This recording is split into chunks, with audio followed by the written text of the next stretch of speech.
Et nous sommes de retour sur Direct Investisseur et nous allons accueillir en duplex tout de suite Nicolas Chéron qui est analyste chez FXCM. Bonjour Nicolas. Alors on va parler d'une paire dont on a parlé un petit peu là, c'est vrai qu'on en parle depuis quelques temps, c'est l'AUD USD. Quelle est votre stratégie actuellement sur cette paire ? Alors jusqu'ici, la paire AUD-USD était dans un cycle baissier.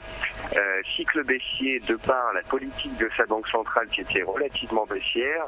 Cycle baissier dû aux matières premières auxquelles l'AUD est fortement corrélée. Les matières premières en 2014, elles ont stabilisé ou elles ont baissé. Et puis, l'AUD pâtissait aussi de chiffres économiques pas très bons ces derniers temps.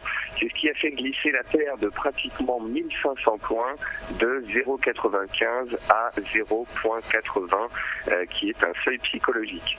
Alors pourquoi est-ce que je m'intéresse à la paire AUD-USD actuellement ? Eh bien tout simplement parce que alors que le dollar est très fort ces derniers temps et alors que l'on voit des devises comme l'euro ou la livre inscrire pratiquement tous les jours des nouveaux plus bas contre le dollar, eh bien l'AUD-USD fait de la résistance. Il fait de la résistance sur le seuil des 0,80 qui n'est pas qu'un seuil psychologique. À 0,80.50, nous avons aussi une résistance qui date de 2010 ou 2011, me semble-t-il.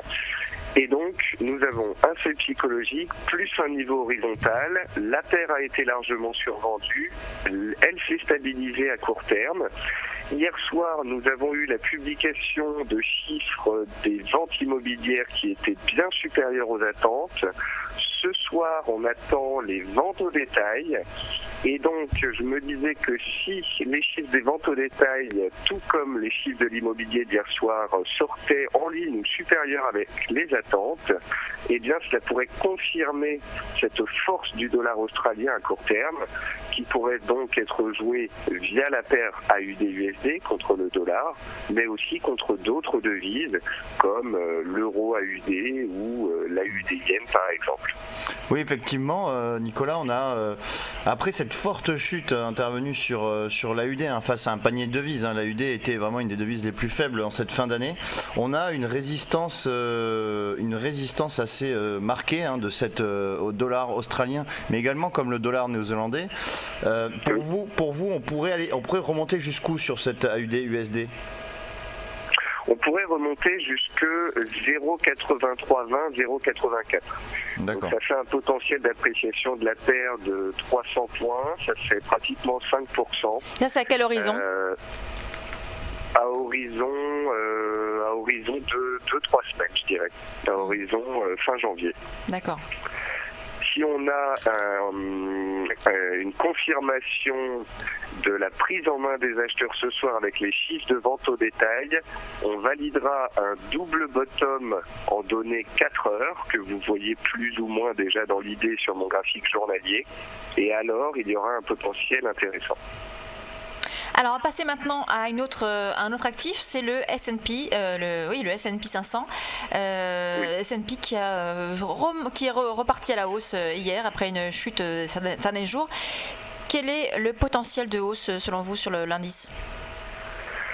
Le potentiel de hausse sur le NFP, c'est d'inscrire de nouveaux records. Il a été entraîné à ça. Il nous en a fait une belle démonstration ces dernières années et nous a encore fait de belles démonstrations en fin d'année avec le beau rallye de Noël que nous avons eu lors de la 3e semaine de décembre.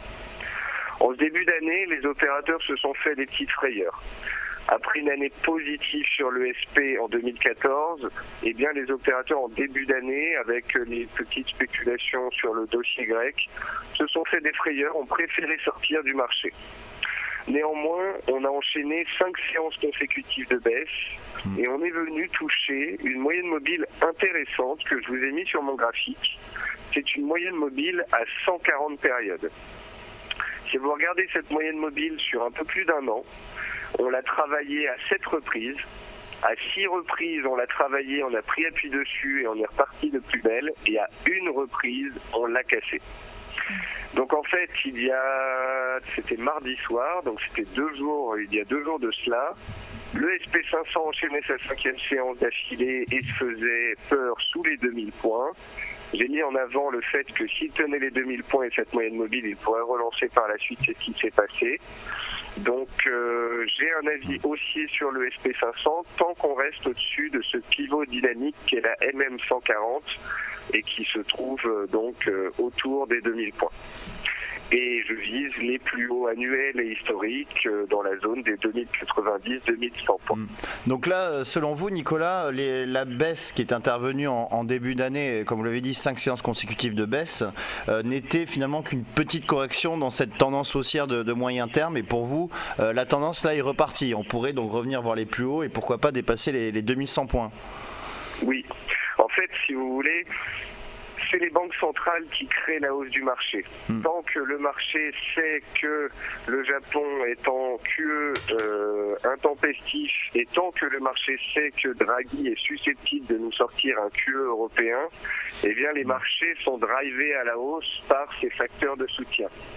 Ni la Grèce, ni l'Ukraine, ni la chute du pétrole qui entraînera certainement une concentration dans le secteur ne font peur aux investisseurs. Ils ne sont dopés que à la force des banques centrales et des politiques monétaires. Donc tant que le jeu reste ce qu'il est, tant que le jouet n'est pas cassé, la musique peut continuer. Et puis le jour où on aura des véritables cassures de support de court et de moyen terme, alors on parlera de retournement et on jouera la baisse sur les indices. Alors là sur le S&P 500, donc vous avez donc un objectif qui est à 2090, 2100, vous nous avez dit. Ça, pareil, c'est à quel objectif? Est-ce que c'est pour les séances à venir? Est-ce que c'est plutôt pour du plus long terme? En fait, là, on vient de monter tout droit pendant 3 jours. On pourrait peut-être un peu consolider, venir prendre appui sur les 2030 points et retourner vers les plus hauts vers la fin de semaine prochaine. D'accord, donc pareil, mi-janvier. Oui, même vendredi. Vendredi, si vous voulez, si le NFP est en ligne avec les attentes, voire un peu supérieures, les US peuvent retrouver leur plus haut très très très rapidement. Tout dépendra en fait du chiffre du chômage mensuel américain de vendredi.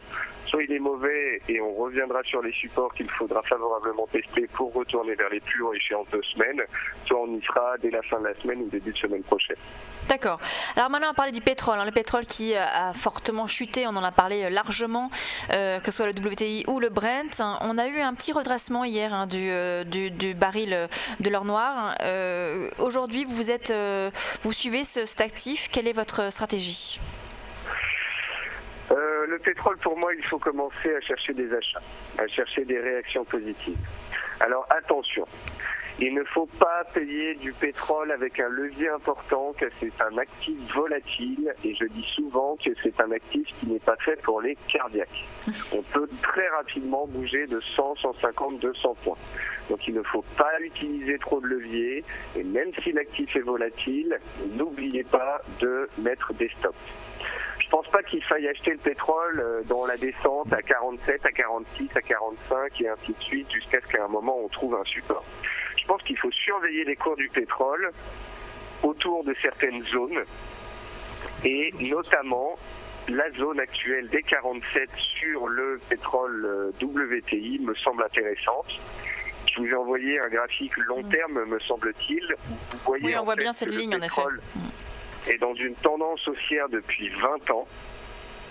Il évolue à la hausse depuis 20 ans, au-dessus d'une oblique haussière qui passe à $47. Donc si vous voulez, en ce moment, tout le monde s'accorde à dire oui, le pétrole c'est baissier, ça ne peut que baisser, blablabla. L'année dernière, en 2014, il n'y a pas un seul stratégiste, pas un seul analyste qui prévoyait une baisse de 50% du pétrole. Donc en début d'année, tout le monde dit ça va baisser, ça ne peut que baisser, c'est normal. Moi je dis attention, le pétrole à long terme est un actif haussier, le dollar arrive sous des résistances, les pétroles Brent et WTI à 47 et 50 sont sur des zones que je trouve attractives. J'invite donc les traders non pas à acheter les yeux fermés, mais à surveiller les éventuelles réactions positives en données horaires, en données 4 heures, confirmés en données journalières pour commencer à tenter des achats lorsque les supports tiennent pour jouer des rebonds techniques allant de 200 à 400, 500 points. Alors justement, Nicolas, on a vu que hier, on a testé justement ce niveau des $47. On était à 47,50 me semble-t-il au plus bas. Et puis on a assisté à un petit rebond des cours du WTI, notamment lorsqu'il y a eu les résultats des stocks hebdomadaires qui sont ressortis finalement négatifs, ce qui veut dire qu'il finalement il y a plus de consommation que ce qui est anticipé. Est-ce que pour vous ces stocks pétroliers qui ressortent toutes les semaines peuvent constituer un rebond, peuvent permettre un rebond sur le cours du pétrole? Alors, premièrement, sans vouloir vous contredire Antoine, le rebond s'est mis en place dès le matin, vers 10h du matin. Vers 10h du matin, on a vu le pétrole Brent et WTI prendre 150-200 points en un claquement de doigts. En fait, il y a eu des rumeurs selon lesquelles le roi Abdullah d'Arabie Saoudite aurait pu être décédé. Ce sont des rumeurs en fait qui sont intempestives car le roi est potentiellement malade, très malade depuis plusieurs années. Et donc, étant donné que la rumeur s'est propagée sur le marché, on a eu comme ça un contre-coup haussier sur le pétrole. Et je pense que ça en était la réponse. Concernant l'après-midi, effectivement, on a eu des stocks qui sont ressortis bien inférieurs aux attentes. Donc ça, c'était une bonne chose en théorie. Ça aurait dû permettre au cours d'accélérer, mais j'ai l'impression qu'à court terme, les stocks n'ont pas grand effet. N'ont pas grand effet sur les cours du pétrole. Ça va plutôt être les flux des fonds d'investissement, soit qui se placent, soit qui sortent du pétrole, qui entraînent les grands mouvements, ou encore les spéculations sur une consolidation du dollar qui permettrait au pétrole de respirer. En fait, le concept des flux, le concept c'est que en 2014, en début d'année, tous les fonds d'investissement de la planète entière, tous ceux qui avaient du pétrole, en avaient à l'achat.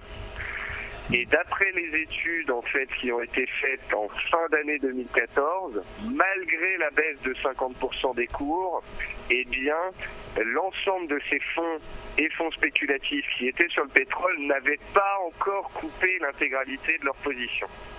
Donc en fait, parfois, vous allez assister à une accélération baissière du pétrole. C'est tout simplement un gros fonds d'investissement qui va dire, voilà, nous, la position pétrole, on la coupe, on en a marre, c'est baissier, on sort. Et ça entraîne une accélération baissière sur le pétrole. Inversement, on peut voir par moments des soubresauts, des belles réactions. C'est là aussi de gros fonds d'investissement qui, quant à eux, se disent que sous $50, il devient de nouveau attractif de se placer sur le WTI. Merci Nicolas Chéron, donc FXCM. On reparlera évidemment du pétrole avec vous la semaine prochaine. On reviendra donc sur ces niveaux que vous nous avez indiqués. Merci beaucoup. On va marquer une très courte pause et on passe tout de suite à la suite de Direct Investisseur.